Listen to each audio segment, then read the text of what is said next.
Pembacaan Alkitab 26 Februari dari Perjanjian Baru. Markus 8 ayat 27 hingga ayat 38. Pengakuan Petrus. Kemudian Yesus beserta murid-muridnya berangkat ke kampung di sekitar Kaisarea Filipi. Di tengah jalan ia bertanya kepada murid-muridnya, katanya, "Kata orang, siapakah aku ini?" Jawab mereka, "Ada yang mengatakan Yohanes Pembaptis, ada juga yang mengatakan Elia, ada pula yang mengatakan seorang dari para nabi." Ia bertanya kepada mereka, "Tetapi apa katamu? Siapakah aku ini?" Maka jawab Petrus, "Engkau adalah Mesias." Lalu Yesus melarang mereka dengan keras supaya jangan memberitahukan kepada siapapun tentang Dia. Pemberitahuan pertama tentang penderitaan Yesus dan syarat-syarat mengikut Dia. Kemudian mulailah Yesus mengajarkan kepada mereka bahwa Anak Manusia harus menanggung banyak penderitaan dan ditolak oleh tua-tua, imam-imam kepala dan ahli-ahli Taurat, lalu dibunuh dan bangkit sesudah 3 hari.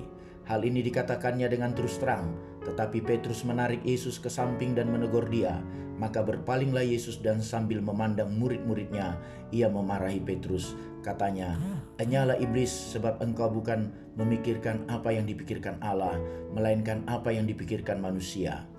Lalu Yesus memanggil orang banyak dan murid-muridnya dan berkata kepada mereka, "Setiap orang yang mau mengikut aku, ia harus menyangkal dirinya, memikul salibnya dan mengikuti aku. Karena siapa yang mau menyelamatkan nyawanya, ia akan kehilangan nyawanya. Tetapi barang siapa kehilangan nyawanya karena aku dan karena Injil, ia akan menyelamatkannya. Apa gunanya seorang memperoleh seluruh dunia, tetapi ia kehilangan nyawanya? Karena apakah yang dapat diberikannya sebagai ganti nyawanya? Sebab barang siapa malu karena aku dan karena perkataanku di tengah-tengah angkatan yang tidak setia dan berdosa ini, Anak Manusia pun akan malu karena orang itu, apabila ia datang kelak dalam kemuliaan Bapanya, diiringi malaikat-malaikat kudus." Perjanjian Lama, Amsal 6 ayat 1 hingga 11. Berbagai-bagai nasihat.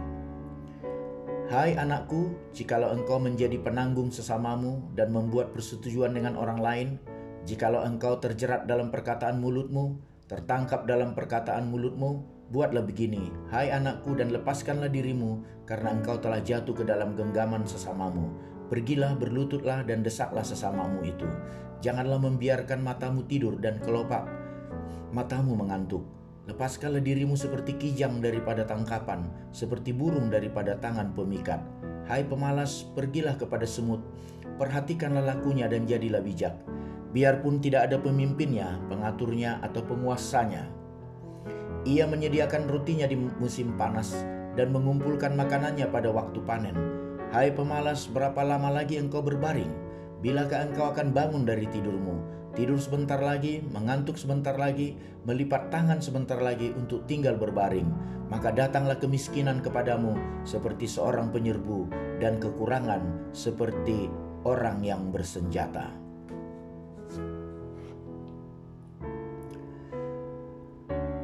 Keluaran 37 hingga Keluaran 38. Membuat tabut perjanjian. Bezaleel membuat tabut itu dari kayu penaga, 2,5 hasta panjangnya, lalu 1,5 hasta lebarnya, dan 1,5 hasta tingginya. Disalutnyalah itu dengan emas murni dari dalam dan dari luar, dan dibuatnyalah bingkai emas sekelilingnya.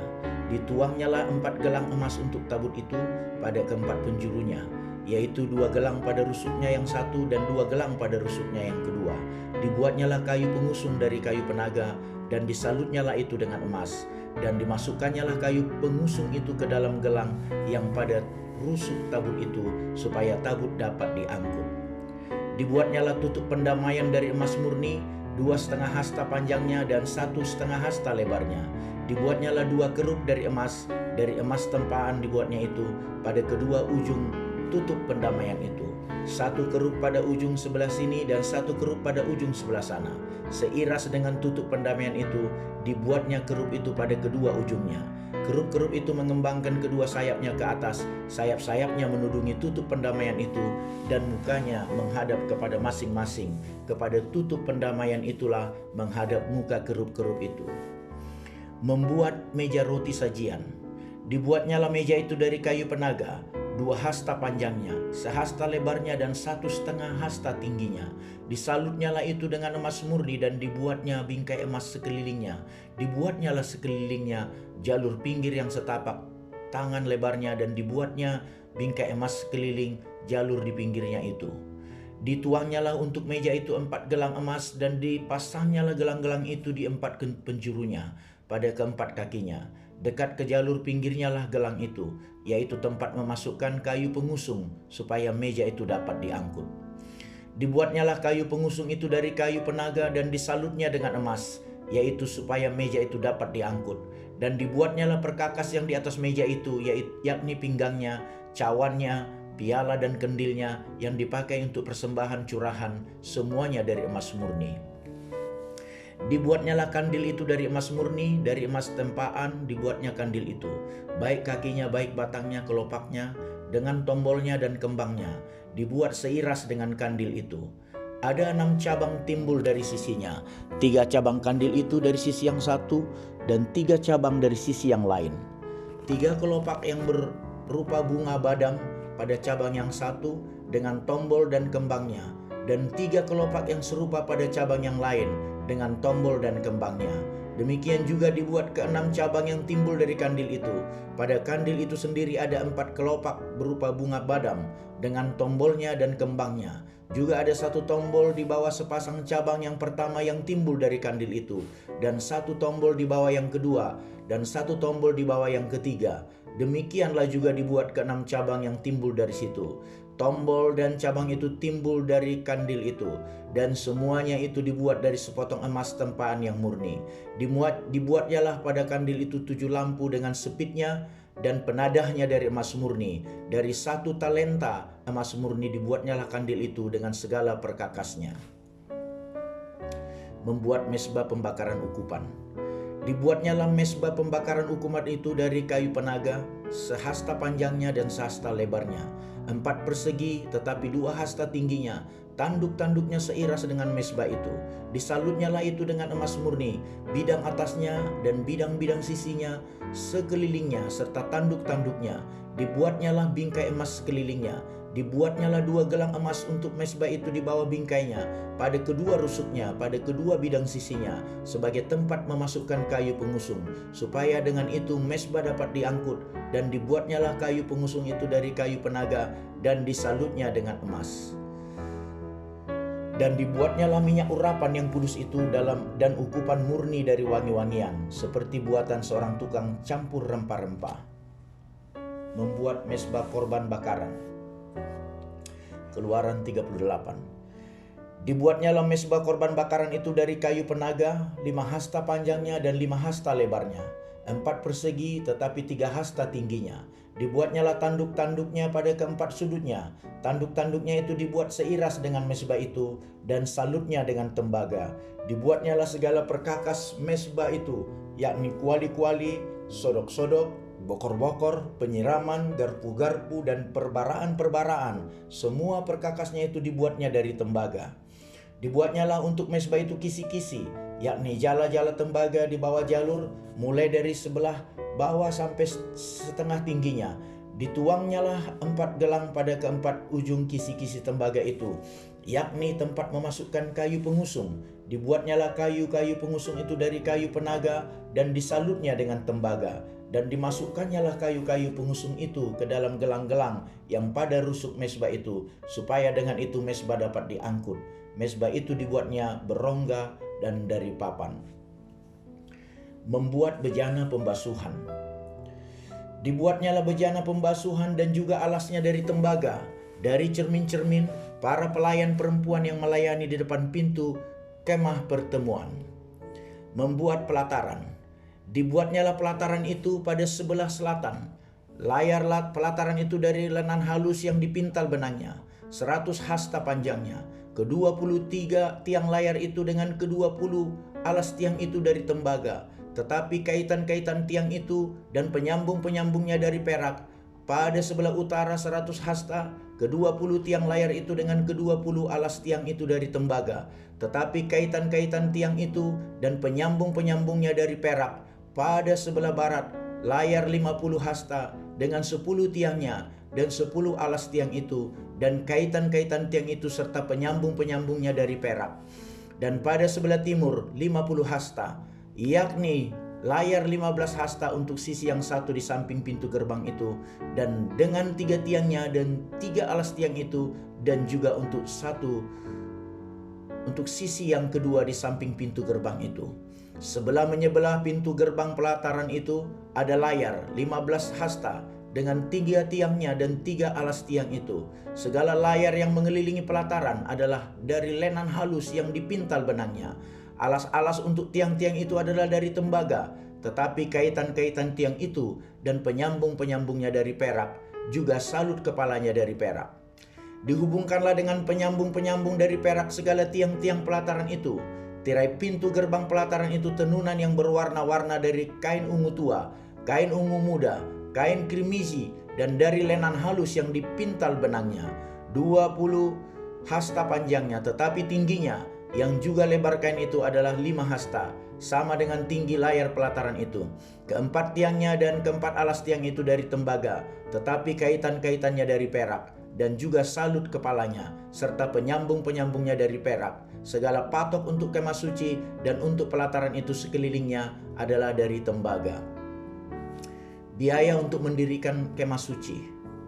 Inilah daftar biaya untuk mendirikan kemah suci, yakni kemah suci tempat hukum Allah yang disusun atas perintah Musa oleh orang Lewi di bawah pimpinan Itamar, anak Imam Harun. Bezaleel bin Uri bin Hur dari suku Yehuda membuat segala yang diperintahkan Tuhan kepada Musa. Dan bersama-sama dengan dia itulah turut Aholiab, anak Ahisamak dari suku Dan, seorang tukang dan ahli, seorang yang membuat tenunan yang berwarna-warna dari kain ungu tua, dari kain ungu muda, dari kain kirmizi, dan dari lenan halus.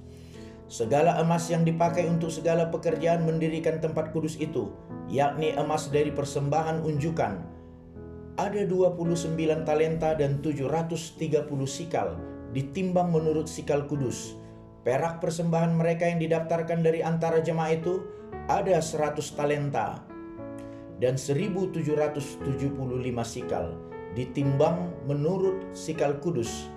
Sebeka seorang, yaitu setengah sikal, ditimbang menurut sikal kudus untuk setiap orang yang termasuk orang-orang yang terdaftar, yang berumur 20 tahun ke atas, sejumlah 603.550 orang. 100 talenta perak dipakai untuk menuang alas-alas tempat kudus dan alas-alas tiang tabir itu. 100 alas sesuai dengan 100 talenta itu, jadi 1 talenta untuk 1 alas. Dari yang 1775 sikal itu, dibuatnyalah kaitan-kaitan untuk tiang-tiang itu. Disalutnyalah kepala tiang itu dan dihubungkannya tiang-tiang itu dengan penyambung-penyambung. Tembaga dari persembahan unjukan itu ada 70 talenta dan 2.400 sikal. Daripadanya dibuatnyalah alas-alas pintu kemah pertemuan dan mesbah tembaga dengan kisi-kisi tembaganya, segala perkakas mesbah itu. Alas-alas pelataran sekelilingnya, alas-alas pintu gerbang pelataran itu, segala patok kemah suci dan segala patok pelataran sekelilingnya. Inspirasi Alkitab. Dari kitab Amsal kita belajar bagaimana kita sebaiknya memaksimalkan hidup kita dengan menguasai diri agar kita terhindar terjatuh ke berbagai pencobaan yang akan menjatuhkan kita. Bagaimana kita mengelola keuangan kita, harta kita, dan bagaimana kita menggunakan waktu kita.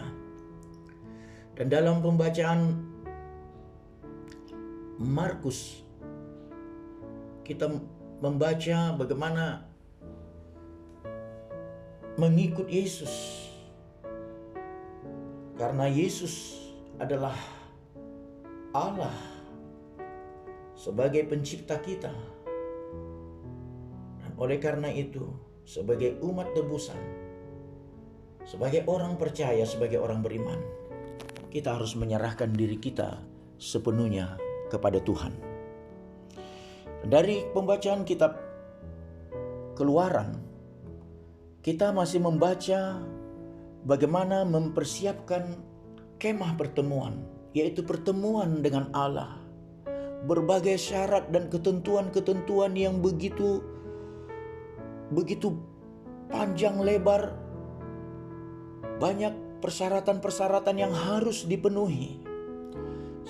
Kita mengambil inspirasi dari sini. Begitu pentingnya kita memiliki ketaatan. Meskipun Allah memberikan kita kemampuan, keahlian, tetapi tanpa ketaatan, tanpa ketekunan, maka kita tidak akan bisa berhasil melayani Tuhan. Dalam pelayanan ini, kita perlu dengar-dengaran. Kita perlu mengikuti apa yang dikatakan oleh Roh Kudus. Karena Roh Kudus, pribadi yang keluar dari Allah, memiliki energi, memiliki kuasa untuk menuntun kita apabila kita mau dengar-dengaran. Haleluya, Tuhan memberkati.